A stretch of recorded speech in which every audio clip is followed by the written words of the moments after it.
अस्सलाम वालेकुम एवरीवन। तो आज हम बनाएंगे बची हुई रोटी से बहुत ही ज़्यादा टेस्टी और मज़ेदार सा एक नाश्ता, जो बहुत ही ज़्यादा टेस्टी होने के साथ बहुत ही ज़्यादा हेल्दी भी है, जो सिर्फ 5 मिनट में बनकर तैयार हो जाएगा और बच्चे हर रोज़ आपसे इसी को बनाने की डिमांड करेंगे। तो इसे बनाने के लिए हमें चाहिए उबले हुए आलू। तो मैंने 2 मीडियम साइज़ के आलू को छोटे पीसीज में कट कर लिया है और उनको मैंने बॉईल कर लिया है। इसको और भी ज़्यादा टेस्टी और हेल्दी बनाने के लिए मैं इसमें ऐड कर रही हूँ ये उबले हुए छोले।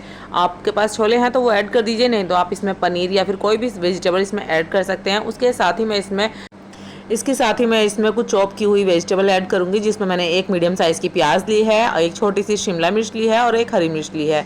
हरी मिर्च आप अपने टेस्ट के अकॉर्डिंग इसमें ऐड कर सकते हैं। अगर बच्चों के लिए बना रहे हैं तो स्किप भी कर सकते हैं, नहीं तो इसको ऐड कर सकते हैं।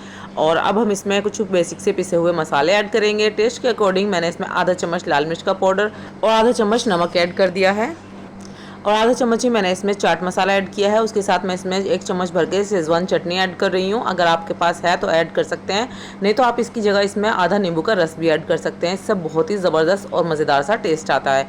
अब हम इसको किसी भी मैशर से या स्पून से इसको अच्छी तरह से मैश कर लेंगे। सारे छोले को और आलू को बिल्कुल एक साथ बनाकर हमें इसका एक स्टफिंग बनाकर तैयार कर लेंगे। तो जब तक मैं इसकी स्टफिंग बना रही हूँ, आप जल्दी से वीडियो को लाइक कर दीजिए और चैनल पर पहली बार आए हैं तो चैनल को सब्सक्राइब कर लीजिए और बेल आइकन को प्रेस करना बिल्कुल मत भूलिएगा और एक प्यारा सा कमेंट करके हाइप भी ज़रूर कर दीजिएगा।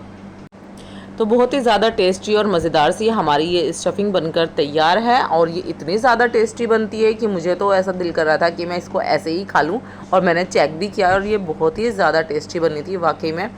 तो अब हम लेंगे एक बची हुई रोटी। आप इसे ताज़ी रोटी पर भी बना सकते हैं। अगर बच्चे रोटी नहीं खा रहे हैं, उनका मूड नहीं है, तो आप इन्हें ताज़ी रोटी पर भी लगा सकते हैं, या फिर दिन की या फिर अगर रात की बची हुई भी आप लगाएंगे ना, इस तरह से स्प्रेड करेंगे रोटी पर, तो ये बहुत ही ज़्यादा टेस्टी बनेगा। तो मैं इसको सारे में अच्छी तरह से फैला लूँगी इस स्टफिंग को, और ये हमारी बहुत ही ज़्यादा टेस्टी और मज़ेदार सा स्नैक बनकर तैयार होगा। तो मेरे घर पर तो जब भी इस तरह से रोटियां बच जाती हैं, मैं उनको बिल्कुल भी वेस्ट नहीं करती हूँ। बच्चों को इसी तरह से कोई भी एक स्नैक बनाकर दे देती हूँ और ये बहुत अच्छे से खा लेते हैं बच्चे। रोटी भी खा लेते हैं और सब्ज़ी भी इस तरह से बच्चों को खिला देती हूँ। तो मेरे पास 2 रोटियां थी, तो मैंने दोनों रोटियों पर ये स्टफिंग लगा दी है, सारे में अच्छे से स्प्रेड कर ली है। अब हम एक तवा लेंगे, तवे को हम अच्छे से गर्म कर लेंगे और उसमें हम लगा देंगे घी या ऑयल या बटर, जो भी आप लगाना चाहें। तो मैंने देसी घी लिया है। अब हमने रोटी पर जिधर साइड से स्टफिंग लगाई है वो तवे पर लगा देंगे और इसको ना हम 1-2 मिनट के लिए इसी तरह से छोड़ देंगे, जब तक कि ये हमारी स्टफिंग अच्छी तरह से क्रिस्पी नहीं हो जाती है। अब हम इसको पलट देंगे और दूसरी साइड से भी रोटी को क्रिस्पी होने तक सेक लेंगे। इसी तरह से अलटते पलटते 1-2 बार हम इसको बहुत ही बढ़िया तरीके से क्रिस्पी और करारा होने तक सेक लेंगे। तो दूसरी रोटी भी मैं इसी तरह से तैयार कर लूँगी। और आपको मेरी आज की ये वीडियो कैसी लगी कमेंट में ज़रूर बताइएगा। वीडियो पसंद आई है तो वीडियो को लाइक शेयर और चैनल को सब्सक्राइब ज़रूर कर लीजिएगा और बेल आइकन को प्रेस करना तो बिल्कुल भी मत भूलिएगा। तो ये हमारी ये स्नैक बनकर तैयार हैं। अब हम इसको कटर से कट कर लेते हैं और आप इसे सॉस या हरी चटनी किसी भी चीज़ के साथ गर्मा गर्म सर्व करें, अपने बच्चों को खिलाएं, खुद भी खाएं, बहुत मज़े की लगती है। इससे हमारी रोटियाँ भी वेस्ट नहीं होती हैं। अब हम इन्हें किसी भी एक प्लेट में इस तरह से लगाएंगे जिस तरह से पिज़्ज़ा का स्लाइस होता है, तो बच्चों को ना देखने में और भी ज़्यादा टेम्पटिंग लगेगा और ये खाने में भी बहुत ही ज़्यादा मज़ेदार होता है।